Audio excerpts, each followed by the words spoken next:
Assalamualaikum warahmatullahi wabarakatuh. Bismillahirrahmanirrahim. Alhamdulillahirabbil alamin wassalatu wassalamu ala asyrafil anbiya'i wal mursalin sayyidina wa habibina wa syafi'ina wa qurrati a'yunina Muhammadin wa ala alihi wa sahbihi ajmain wa ba'du. Bapak dan ibu sekalian, setiap kali saya dekat dengan masjid, saya sering melihat para jemaah berjalan kaki. Ramai jemaah yang berjalan kaki saya dapati. Langsung saya teringat hadis sabda Rasulullah sallallahu alaihi wasallam, "Idza ra'aitumur rajulah ya'tadul masajid fa ashhidu lahu bil iman." Apabila kalian melihat orang-orang yang selalu olang-alik masuk masjid, saksikan bahwa dia telah mencapai iman. Iman yang kuat akan mendorong dirinya mengerjakan amal soleh. Nah, saudara-saudara sekalian, sering juga saya lihat para jemaah jalan kaki menyeberang lampu merah di trafik sana, pun jalan kaki dari jarak yang jauh. Luar biasa. Bahkan saya dapati ramai di antara jemaah ini datang hadir ke masjid untuk mengikuti sholat berjamaah dan disambung dengan pengajian agama, ikut majelis taklim. Ini tak semua datang daripada dekat masjid, bahkan datang daripada arah yang jauh. Ya, kalau kita drive mungkin mengambil masa dalam 15 menit, 20 menit, bahkan ada yang 1 jam lebih. Betul kan?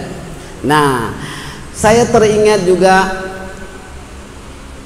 akan ayat 12 dari surah Yasin. Inna nahnu nuhyil mauta wa naktubu ma qaddamu wa atharahum wa kulla syai'in ahsaynahu fi imamin mubin.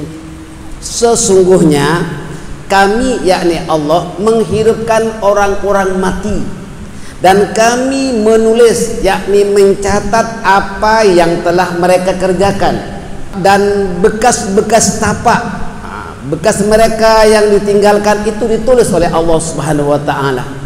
Jadi kalau ada jemaah berjalan kaki, ada tapak-tapaknya, itu ditulis oleh Allah. Bahkan kalau kita duduk di masjid, ini semuanya tapaknya, bekasnya ditulis oleh Allah Subhanahu wa taala.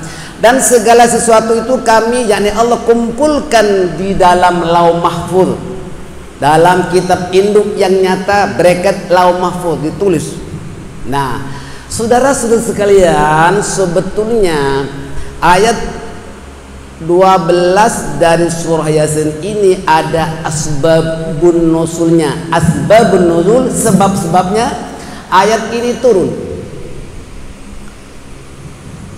Sahabat Rasulullah Bani Salamah yang tinggal di pinggir kota Madinah Al-Munawwarah berhasrat ingin pindah dekat masjid.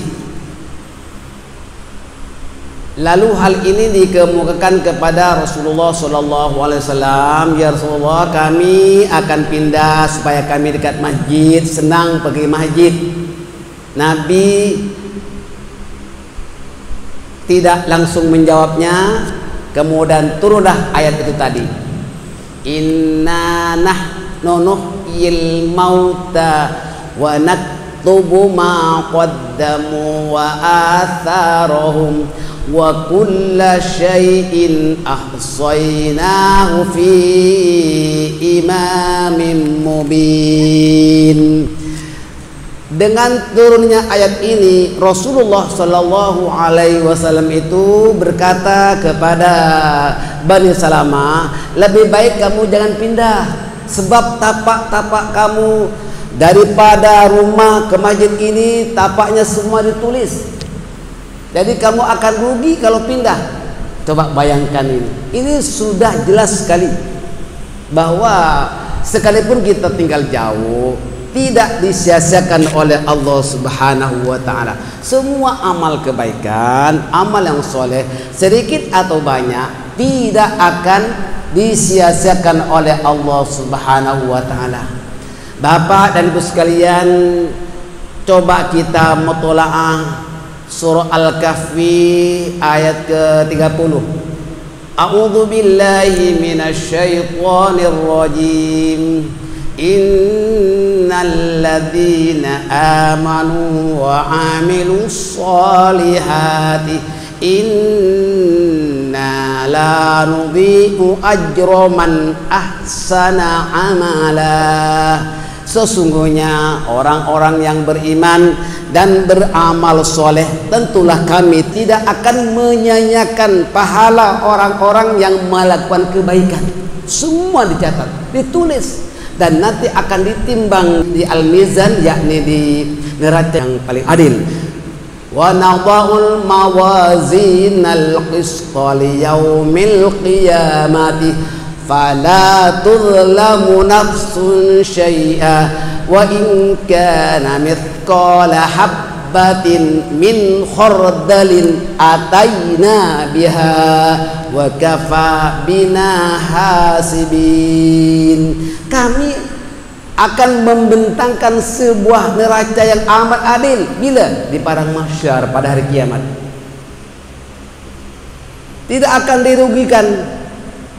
Siapa yang mengajarkan kebaikan, walaupun sekecil atom sekalipun, pasti ditimbang juga. Ditimbang semua amal kita.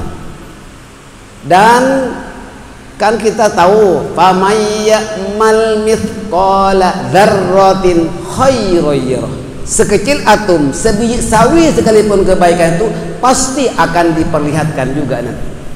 Sebaliknya, wa may ya'mal mithqala dzarratin syarran yarah. Jelas, yang jahat juga diperlihatkan. A'udzubillahi min dzalik. Mudah-mudahan kita yang telanjur melakukan kejahatan, keburukan ini memperoleh keampunan Allah Subhanahu wa taala. Dengan demikian, saudara-saudara sekalian, kalau kita sholat fardu, setelah selesai sholat fardu, sunat beralih tempat. Itu, ya. Kalau kita sunat fardu di sini, habis sholat, habis zikir, habis doa, pindah untuk mendirikan sholat sunat. Sunat berpindah tempat. Untuk apa? Untuk memperbanyak bekas ataupun saksi. Semua ini akan menjadi saksi. Tapak bekas, bahkan pakaian yang kita pakai untuk ibadat, dan bahkan kitab ini yang kita gunakan akan menjadi saksi pada hari kiamat.